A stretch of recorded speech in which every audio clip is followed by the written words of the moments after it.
आदम अलैहिस्सलातु वस्सलाम और बीबी हवा अलैहिस्सलाम द आसमान न दुनिया तराल नु यो प जद्दा बांधे बल प सरंदीप बांधे। उस दे द्वारो खुदाए पाक ते यो इल्तिजा उकड़ा ची या अल्लाह दा सच उशु उस द माफे सूरत रा तखाया ची माफी बे संग की। अल्लाह और तो फरमाए ची तासु द्वारा दा कलिमात वाई ची रब्बना ज़लमना अनफुसना व इल्लम तग़फिर लना व तरहमना लनकूनन्न मिनल खासिरीन।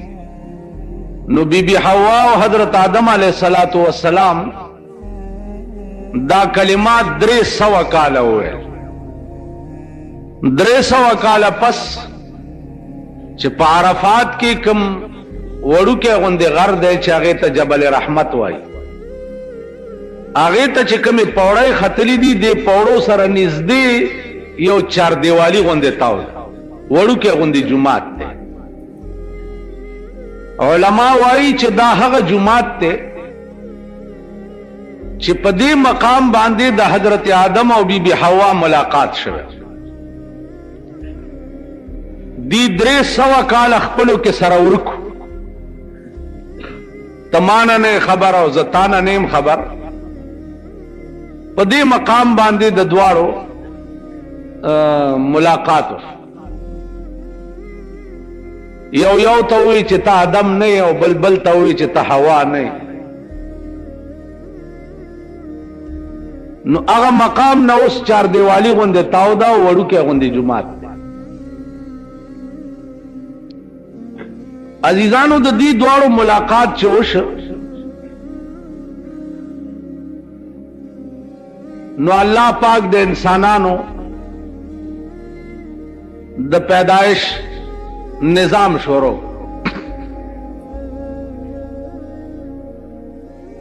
द बीबी हवा बची बची के द नो यो अलक यो जिनाय बहुश और ब्या बागी पसी बला जोड़ा बचे के दन ब्या बमिया वाले को यो जिनाय।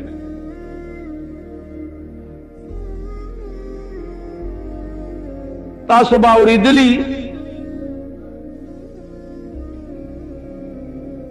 चिदा अलको जिनाय बा यो जोड़ा सहर पैदा के दा यो माखाम पैदा के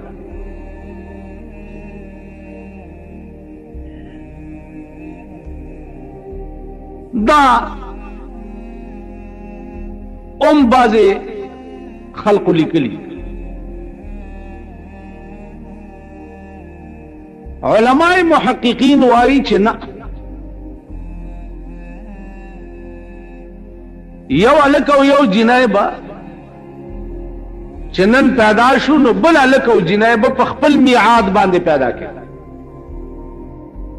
समियाद चिद हमल दे लस में आशते या शपग में आशते या द्वकाला नु पखपल मियाद बांधे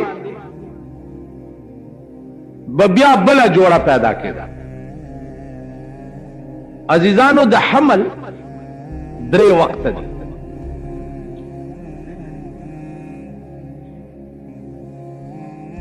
द इस्लाम ना कुर्बान शम यो सड़े दे वादे को और शपग में आशते पते बचे हो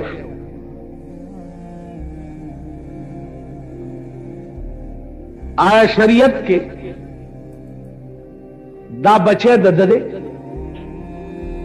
और कदा दे खजी गोया द खावन कोरता पखेटा रौड़े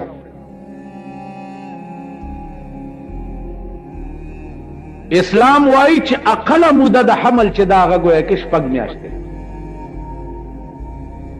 शपग में आशते पस च बचे पैदाश दाम ददगा सड़ी बचे दे च चाप कोर के पैदाश प खजा बांधे बगोया के ख्याल गलत न के च दा प हमल गोया के दे द प्लार द कोर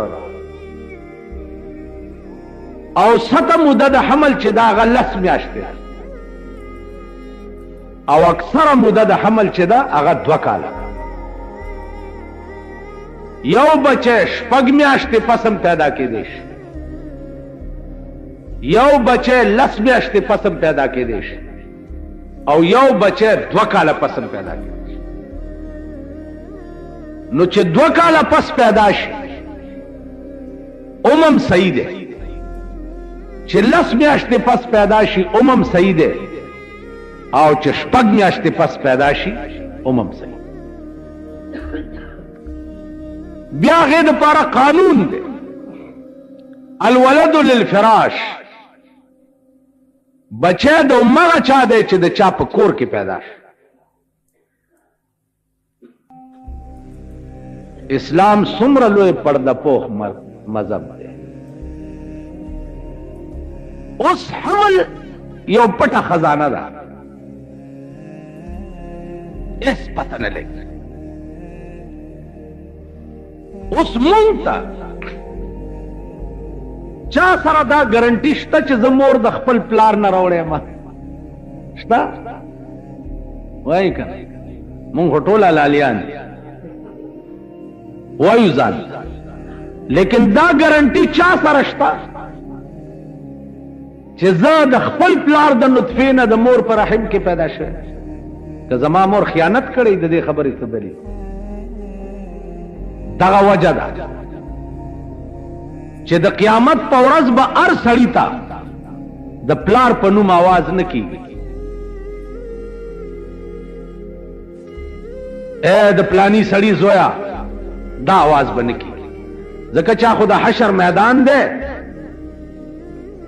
لا تعداد مخلوق به پې ولاړي او د دروغو ځای نه دی.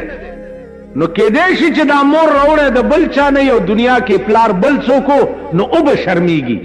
نو خدای د دې حیا ساتلو دپاره به هر سړي ته د مور په نامه آواز کوي،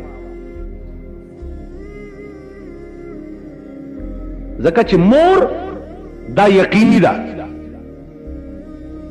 او پلار متعلق چا سره هیڅ ګارنټي نشته. نو د دې حیا او د پردې ساتلو دپاره به الله په قیامت کې هم د پلار په نوم آواز نه کوي، د مور په نامه به آواز کوي. عزیزان، د الله نه لوی پرده پوخ بل څوک شته؟ قانون په دنیا کې څه دی؟ قانون که یو سړی دې په یو ګناه ولیدو او پرده دې پې واچوله، نو الله به په قیامت کې ستا په 100 ګناهونو پرده واچي او جنت ته به دې ولیږي.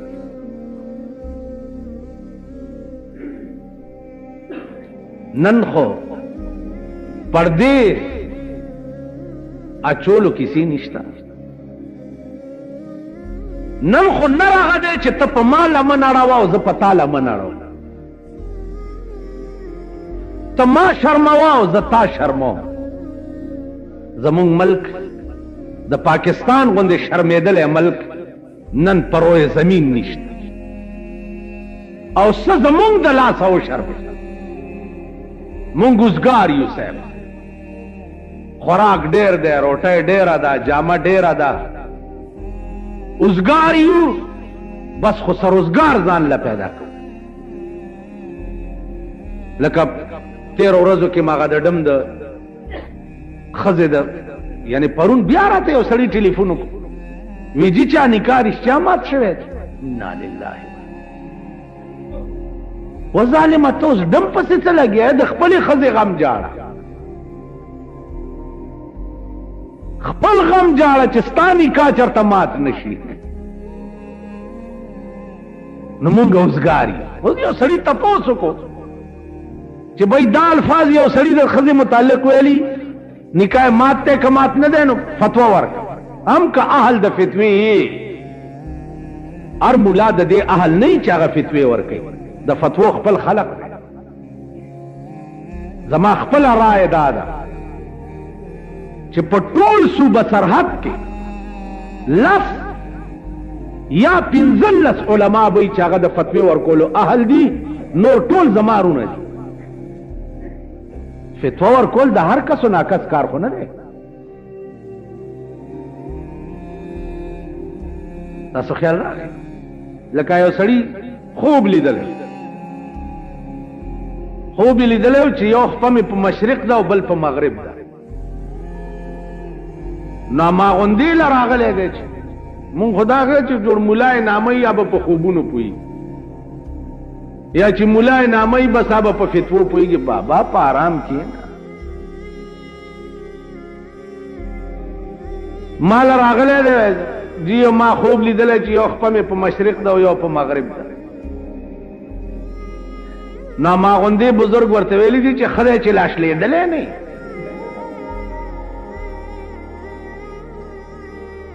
سړی راغی علامه ابن سیرین ته. علامه ابن سیرین ورته وی چې دا خوب خو دې چاته ویلی نه دی. ورته وی چې صاحب یو ملا ته مې ویلی او هغه راته دا تعبیر وکړو. ورته وی چې که هغه لا نه وی تلی او ورته دې حل نه وی ویلی او هغه د هغې په جواب کې دا ټکی نه وی ویلی نو ته به د مشرق او د مغرب بادشاه وي. خوب یو مستقل عالم دی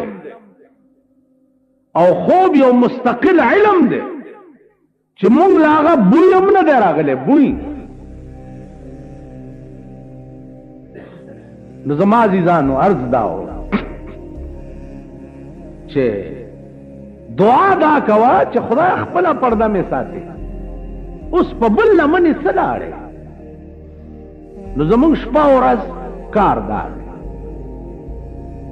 بل شرمول بل رسوا کول بل بی عزته کول. اسلام ډېر ښکلی مذهب دی. ډېر ښکلی مذهب او مونږه د لاسه رسوا شو. څه زمونږ د لاسه ډېر او څه د پاکستان د اقتدارونو د لاسه رسوا شو. مونږ به د قیامت په ورځ زمونږ په غاړه کې لوی زولنې چې دي هغه د اسلام پرتی وي چې زه ستا د لاسه رسوا وم. پرونه خبره درته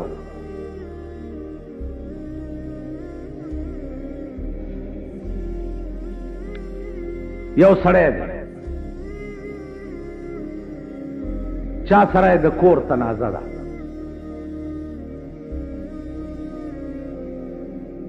ما د دواړو ډلو بیانونه واورئ. یو ډله چې دا پکې هغه ډېر نیکان بزرګان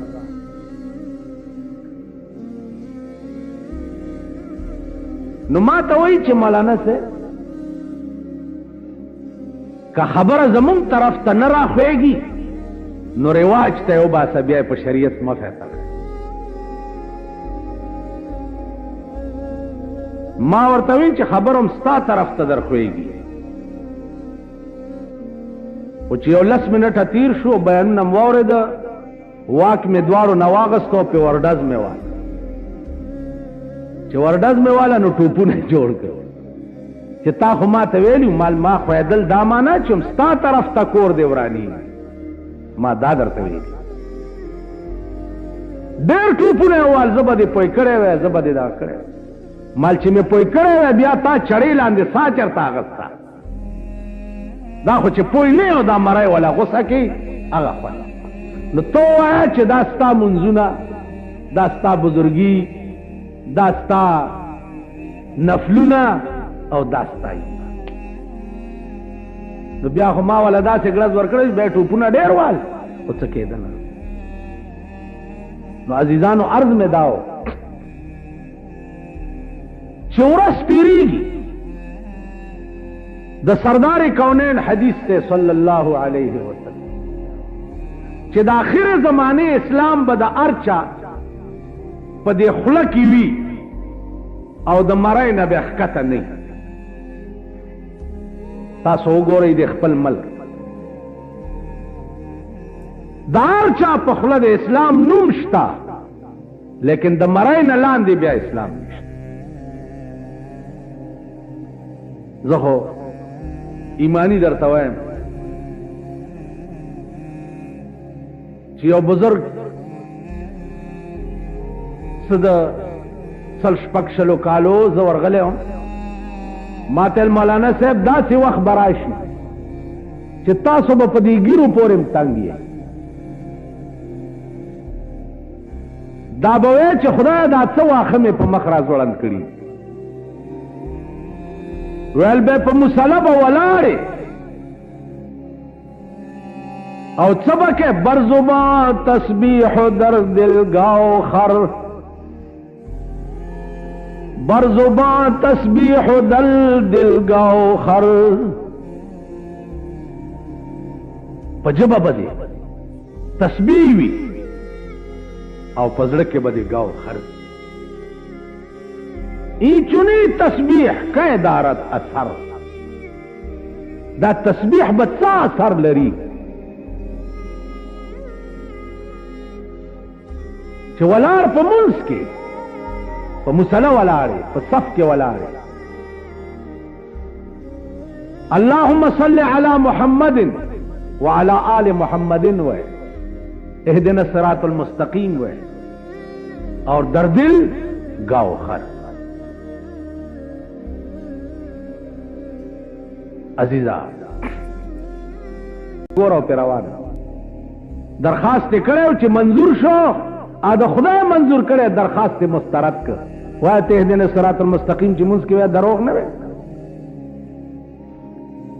بار په سړک ولاړې ډبګرای ته کوم لار تلې کم خوازه کاکا وی ډبګرای ته دا لار تلې او ته د دې په ځای داسې روان شو نو سړی به دې ګړګړونه ونیسي چې خوار چې تاسو ته ډبګرای کولو روان شوې واخو پلتا دا سارم توپ دی کول اوس مونږ باندې باغ چلی اهدنا الصراط المستقیم خدای سم لار راخا خدای وی دا قران سم لار دا قران مونږ پرې خود شیطان په لار روان شو وای دا قران به زولنی زمونږ په غاړه کې قیامت کې نه پرې اوس قران هم صاحبہ دا څه شی فرض کړی دی لکه د دوی دکان لکه څوک ورشي هلته نه ځمکه سټي او نه دیوالونه سپي او نه څه کې خو دوی والی ہوتی دي اوس قران مونږ د دوی دکان فرض کړی دی خو چې څوک مړ شي قران ته وایي جرا شو دا مړی لګ مرداره تیکه وې بخا مولیان طالبان راولي او خټ کېدلی ورځي ورته پخې کې اوسه به بر شو چې د جنت توتی شو لاړو تاسو خیال راغی بیا په دې کارونو با چاته کار کی نو اسلام نه مونږ مسخره جوړ